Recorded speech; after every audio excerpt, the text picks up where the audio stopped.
Un tour d'avance avec France Bleu.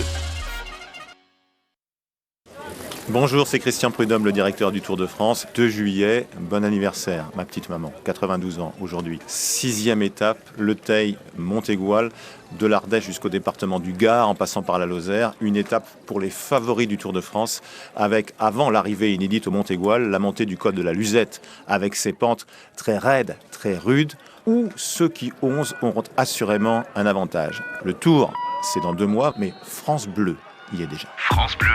Un tour d'avance sur France Bleu. Fanny Lechevestrier. Et nous aussi, on souhaite un bon anniversaire à la maman de Christian Prudhomme. Depuis Le Teil en Ardèche, rarement une commune n'avait attendu le Tour avec autant d'impatience. Ça a été compliqué, ouais. Avec le tremblement de terre, ça a déjà mis une première couche. Toute la maison a tremblé. Il y a les tableaux, les verres qui sont tombés. Là, il y a plusieurs maisons qui sont effondrées, tout ça.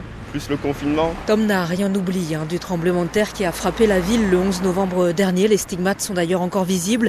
L'église y a perdu sa flèche, une partie de sa voûte. C'est là que nous croisons le maire du Teil, Olivier Peverelli. Ça s'appelle la pierre sommitale. On l'a mise là parce que c'était l'urgence. Puis voilà, c'est un peu le symbole de ce qui s'est passé. Le Tour, celui de la Renaissance. Le Tour, pour nous, c'est les fondations un peu de la reconstruction. Ça a été un défi à relever de se dire on peut annuler. Non, au contraire, pour nous c'est trop important de se mobiliser. D'ailleurs, on s'est mis aux couleurs du Tour de partout dans le Teil, du jaune et du blanc. Voilà, c'est un peu d'avenir. Sur la route, les vignobles de l'Ardèche puis du Gard défilent jusqu'au pied du col de la Luzette.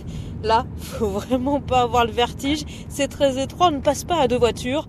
La récompense, le Montégoal, magique. Donc voici l'observatoire météorologique Georges Fabre. Donc vous le voyez, c'est inscrit sur la façade. Donc ce bâtiment a été construit à partir de 1887. Delphine Boyer est la responsable touristique du tout dernier observatoire météo de montagne à 1567 mètres d'altitude sur les crêtes des Cévennes. Le fait de faire des observations météo permettait de voir ensuite, avec des petits jardins alpins, voir quelles espèces résisteraient au climat extrême de l'Aigoual. Les vents à l'Aigoual, le record de vent à l'Aigoual, c'est plus de 300 km/h. Encore aujourd'hui. Bon, on sent quand même le changement climatique. Par exemple, l'année dernière, en 2019, on a battu un record de température, puisqu'on est monté à 29,9 degrés. Là, on est en train d'archiver tous les documents. Là, par exemple, on a un des premiers carnets, donc des mesures faites à l'observatoire, en 1893. Ce qui est magique à l'Aigoual, par temps clair, on voit un quart de la France à peu près. Voilà. Donc là, au fond, on voit quasi jusqu'au pic du Midi. Après, côté est, toute la chaîne des Alpes jusqu'au Mont Blanc. Et normalement, on voit le viaduc de Millau, mais là... Le viaduc de Millau, on le verra demain avec le départ de la 7e étape, direction Lavore dans le Tarn. Retrouvez un tour d'avance chaque matin sur France Bleu. En partenariat avec l'équipe.